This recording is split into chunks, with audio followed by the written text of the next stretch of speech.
Guys, in today's video I will be showing you how to fix a signal glitch problem. So the answer is easy. Just go to the settings and then scroll down to the apps section and then go to the search and search signal and then go to the storage, and here you will find this clear cache option. Click on it.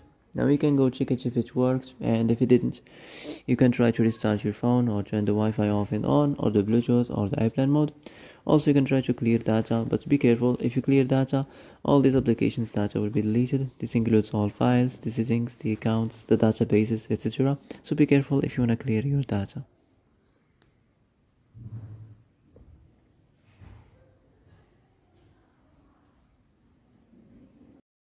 And that's it for today's video. I hope this is the answer you've been looking for. If you like this video, don't forget to like and subscribe, and see you in the next video. Thanks for watching.